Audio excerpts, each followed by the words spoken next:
আসসালামু আলাইকুম। আজকে আবারও চলে আসলাম আমাদের শিক্ষার্থীদের সাথে ১৬০তম ব্যাচের সাথে যারা হচ্ছে আজকে ক্যালিগ্রাফিক মানে হচ্ছে জাপানিজ কাঞ্জি লেখা শিখতেছে। পাশাপাশি আমিও শিখতেছি। কারণ হচ্ছে আমাদের শিক্ষার্থীদের সাথে। এই যে দেখেন কত সুন্দর করে আমরা একদম ফ্লোরে বসে, কারণ হচ্ছে এগুলা হচ্ছে চেয়ারে বসে হবে না, সুন্দর করে বসে দেন হচ্ছে করতে হয়। হ্যাঁ। তোমাদের কাছে কেমন লাগতেছে? অনেক এক্সাইটেড লাগতেছে না? হ্যাঁ, হ্যাঁ। আচ্ছা, আজকে ওরা ওরা হচ্ছে ৬০তম বেসের হচ্ছে কাঞ্জি ক্লাস ছিল। সেই সুবাদে কাঞ্জি লিখতেছে। আচ্ছা, এই তোমার কাছে কেমন লাগতেছে যে হচ্ছে আসলে কাঞ্জি ক্লাসটা আজকে আসলে এটা ফার্স্ট টাইম অনেক মজা লাগতেছে এবং উৎসাহিত আচ্ছা, যে আসলে যে জাপান না, যে জাপানের একটা মানে হচ্ছে কালচার আমরা ফলো করতেছি। তো তোমার কাছে খুবই ভালো জি লাগতেছে। অবশ্যই অনেক ভালো লাগতেছে কারণ জাপান যাওয়ার পরে এগুলো অবশ্যই করতে হবে। তো হ্যাঁ, সেই হিসেবে শিখে রাখছে অনেক ভালো হচ্ছে। আচ্ছা। তুমি কি কাঞ্জি লিখতেছো বলো তো? স্যার জুসু। মানে অ্যাড্রেসের কাঞ্জি লিখতেছে জি স্যার। নাকি? জুসু মানে হচ্ছে অ্যাড্রেসের কাঞ্জি লিখতেছে। তোমার কাছে এই যে কাঞ্জি লিখতেছো, তুমি কি মুখস্থ লিখতেছো নাকি দীক্ষা জি দীক্ষা স্যার, কোনো স্যার জায়গাতে মুখস্থ লেখা? মুখস্থ লিখতেছি। তোমার কাছে কেমন লাগতেছে? স্যার আলহামদুলিল্লাহ ভালোই। স্যার প্রথমবার লিখতেছি। তারপর এবার প্রথমবার লিখে অনেকটা কাঞ্জিটা অনেক ভালো করে লিখছি। কারণ স্যারেরা প্রতিদিন বাড়ি কাজও দিয়ে দেয় আবার কাঞ্জি করাও। এজন্য। ধন্যবাদ। এই যে আরেকজন নিহন জিন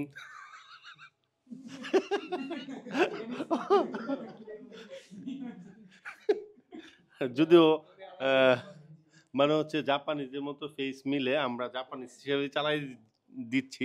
তোমার কাছে কেমন লাগতেছে এই যে সেন্সির কাঞ্জি লিখতেছে? স্যার ভালো লাগতেছে স্যার। ভালো লাগতেছে নাকি? জি স্যার। তোমাদের এলাকা সেন্সি তোমাদেরকে ল্যাঙ্গুয়েজ শেখাচ্ছে, এইটা কেমন জি লাগতেছে? স্যার ভালো লাগতেছে। এই কারণে সেন্সি লেখছ? মানে ও চালাক আছে কিন্তু মারাত্মক। চিন্তা করছো যে সেন্সির কাঞ্জি লাগতেছে, যে সেন্সিরে মানে দেখানোর জন্য। এইটা কিসের কাঞ্জি লেখছো? টোকিও। তুমি তো যাইবা কুবেতে। মানে পরবর্তীতে যাবা নাকি? আচ্ছা আচ্ছা। হ্যাঁ, তুমি কিসের কাঞ্জি লিখতেছো? আমি কুনির কাঞ্জি লিখতেছি। মানে কোনি মানে হচ্ছে বাংলা ভাষায় বলে দেশ, মানে বাংলা মানে যে কোনো একটা যেকোনো একটা দেশের দেশের কাঞ্জি। মানে দেশের কাঞ্জি আর কি। আচ্ছা, যে কোনো তোমার দেশের কাছে এই যে হচ্ছে আজকে ক্যালিগ্রাফিক ভাবে জাপানিজ কাঞ্জি লিখতেছে, এত কিন্তু নিচে খাতায় লিখছি। খাতায় লেখছো, তোমার কাছে কেমন লাগতেছে? খুব ভালো লাগতেছে। আজকে ফার্স্ট টাইম তো ট্রাই করতেছি। অনেক ভালো লাগতেছে, মজা লাগতেছে করতে। আমাদের স্যারে আমাদেরকে করাইতেছে আর কি। নিজে বসাইয়া এই যে এগুলো প্র্যাকটিস করাইতেছে। জি। খুব ভালো লাগতেছে আমার কাছে। আচ্ছা, আরো আছে যারা ওই দিক দিয়ে শেষ করছে মোটামুটি। এই তোমার তো মোটামুটি শেষ। কিসের কাঞ্জি লেখছো? স্যার এটা হচ্ছে মাইয়াসা কাঞ্জি। মাই আসা। জি স্যার। এটা কি হইছে? হ্যাঁ, হইছে। একটু ভালো করে দেখো হইছে কিনা। তুমি কিসের কাঞ্জি লিখতেছো? আমি জোশো কাঞ্জি লিখতেছি।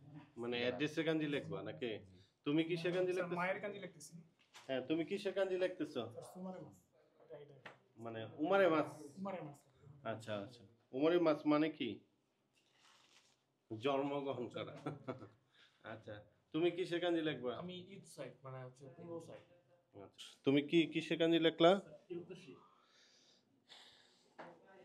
এইরকম ভাবে আমাদের প্রত্যেকটা শিক্ষার্থীদেরকে প্রত্যেকটা বেসই আমরা এই ক্লাসগুলা করে থাকি, এবং পাশাপাশি হচ্ছে এই যে দেখেন আপনারা দেখতে পাচ্ছেন যে জাপানের যে হচ্ছে সাইকেল চালানোর রুলস বা রাস্তায় চলাফেরার যে রুলসগুলো, এইগুলো আমরা প্রতিনিয়ত শিক্ষার্থীদেরকে চেষ্টা করি বাংলাদেশ থেকে যাতে জাপানের সাথে একদম জাপানে গিয়ে কীভাবে চলাফেরা করবে এই বিষয়গুলো জানিয়ে রাখার জন্য।